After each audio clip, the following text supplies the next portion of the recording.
Le scandale des Panama Papers a éclaboussé de nombreuses personnalités politiques, dont le président ukrainien Petro Poroshenko. La fuite de documents émanant du cabinet Mossack Fonseca montre qu'il a ouvert en août 2014 une société offshore aux îles Vierges britanniques.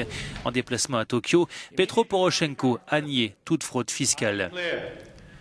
Immédiatement après être devenu président, dit-il, j'ai déclaré avoir placé toutes mes affaires dans un organisme indépendant de gestion d'actifs, totalement transparent et géré par la plus grande banque d'investissement du monde. Désormais, je peux citer cette banque, c'est la banque Rothschild.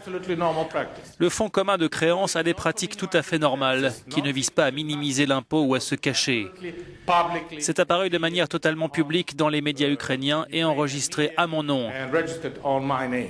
Cette société n'ouvrait pas de compte bancaire. Cette société n'a pas reçu un centime de l'Ukraine. Le seul but était une séparation transparente des affaires du président ukrainien de toute influence politique. Comme pour convaincre de sa sincérité, Petro Poroshenko a même annoncé de nouvelles mesures pour lutter contre l'évasion fiscale.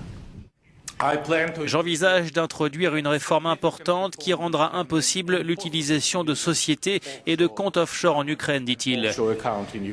C'est une partie significative de la prochaine étape de mon programme de réforme.